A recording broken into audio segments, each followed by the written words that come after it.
Hi, welcome back. I am Earth Song. You can call me Kelly.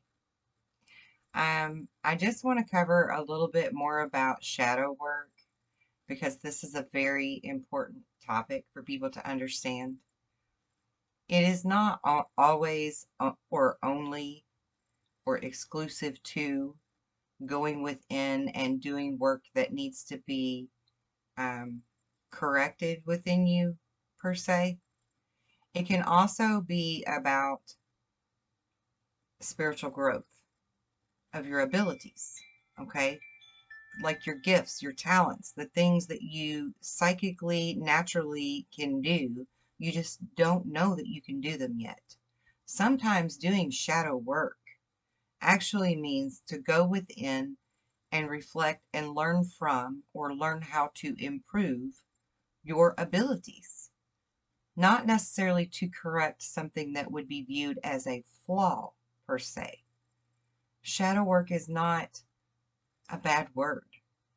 It shouldn't be looked at in a negative light or, okay, I have more lessons to learn and that's a bummer, that's a bad thing, because it's a good thing to have more lessons to learn, including and especially when we're talking about tapping into your psychic abilities, your God-given natural at birth gifts that you came here with, and maybe you just don't have a clue how to use, right? So I want people to not look at this shadow work thing as lessons of the self that are on the negative side. I want you to see all of it as positive, all of it as beneficial to you and the world around you, and even further than the 3D world on a 5D level.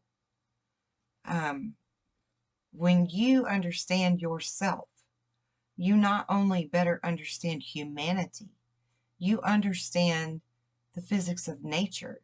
You understand the laws of the universe. You understand that you are the ripple effect. You are the butterfly effect. You flapping your wings, you shining your light, you understanding who you are and what you're capable of doesn't just make your own life beautiful and better, it makes the whole world and the spiritual realm a better place. Okay, so I want you to remember that, and I want you to look at shadow work from that perspective.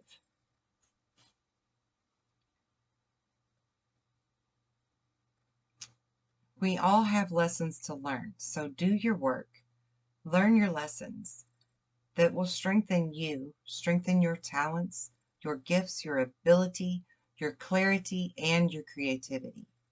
Embrace all of it, okay? I really want you to understand that from a more simple perspective in a more positive light, okay?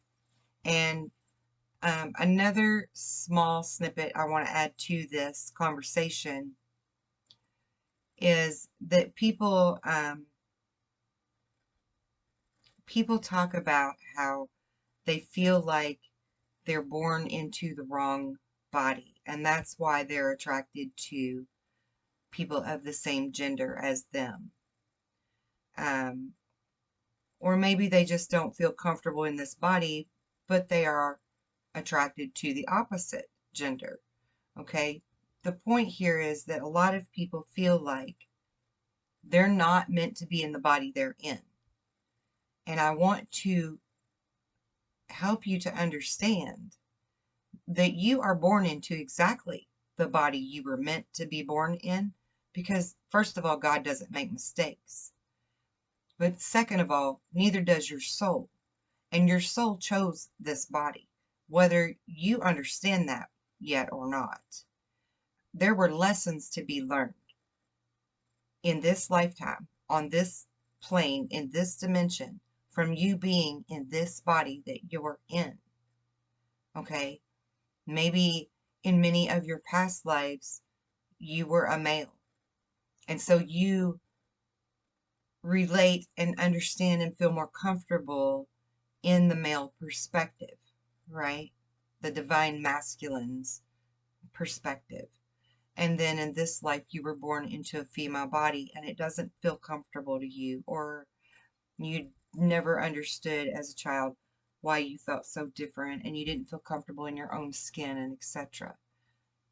And trust me, there are many of us that do not feel comfortable in this skin, in this avatar, for various reasons.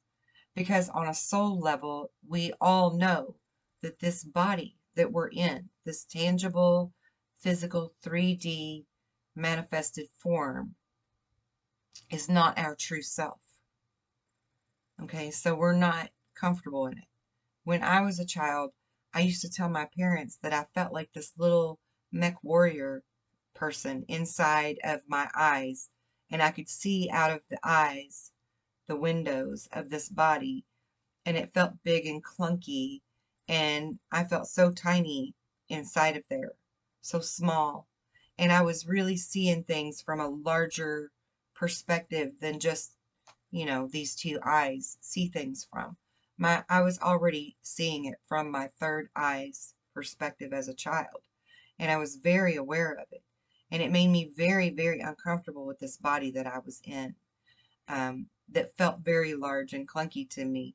But in reality, I was actually a very small, petite child, um, littler than all of the other kids my age.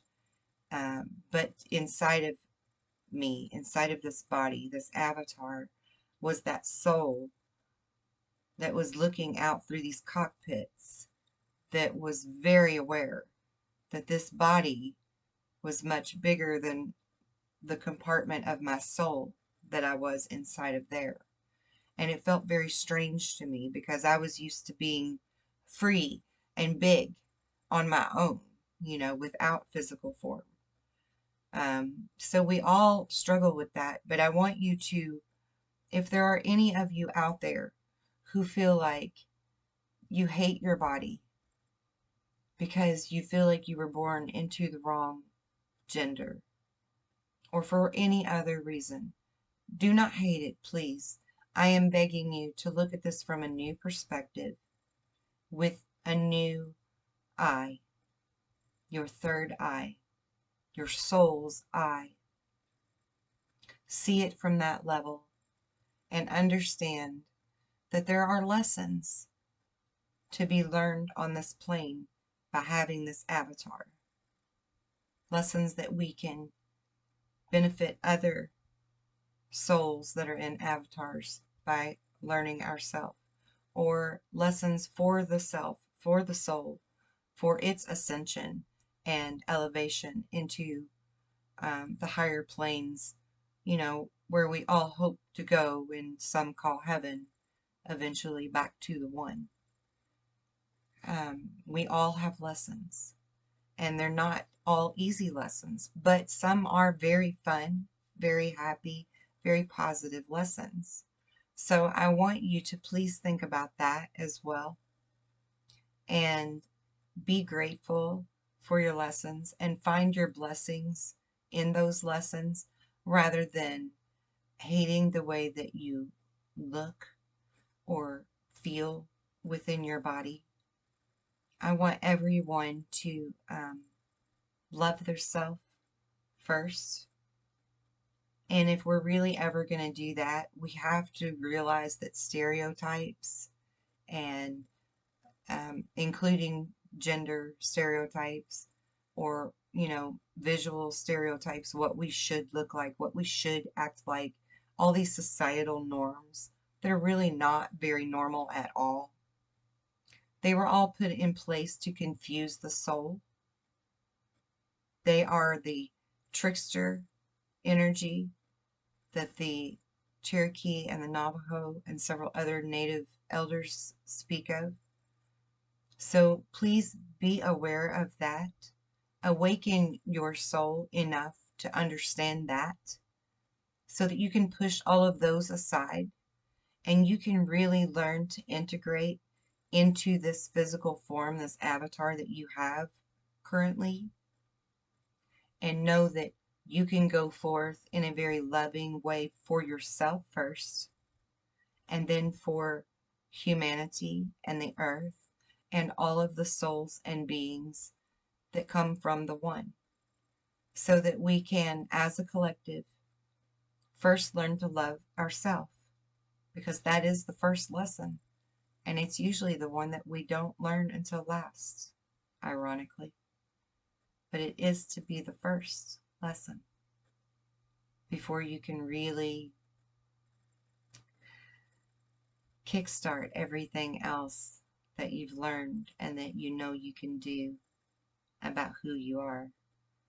Because once you love the self, once you have that comfort and that freedom, then you can really flourish and move forward and do really beautiful things. Okay? So I just want to add that as a side note. So please do your shadow work. Look within.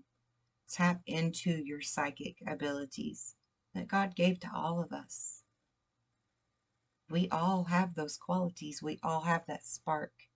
And if you know anything about the Christian Bible and the belief system of the Christians, then you know that we are all taught in Sunday schools from the time we're little that when God created man and woman, Adam and Eve, he put the spark of him within us.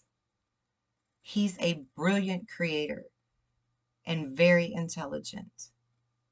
I am completely awestruck and godsmacked, forgive the pun, of his abilities. And I am also awestruck and godsmacked in ours, because we all have it in us. I am living, walking proof of that. I have children that are living, walking, breathing proof of that. Animals, plants even, vehicles even. So trust in your abilities. Trust in the fact that you were given these abilities, whether you realize it and know how to use them yet or not. And do your shadow work. Look within and find that spark of God within you. And then you can go forth using it for yourself and the benefit of all in a very beautiful, magical way.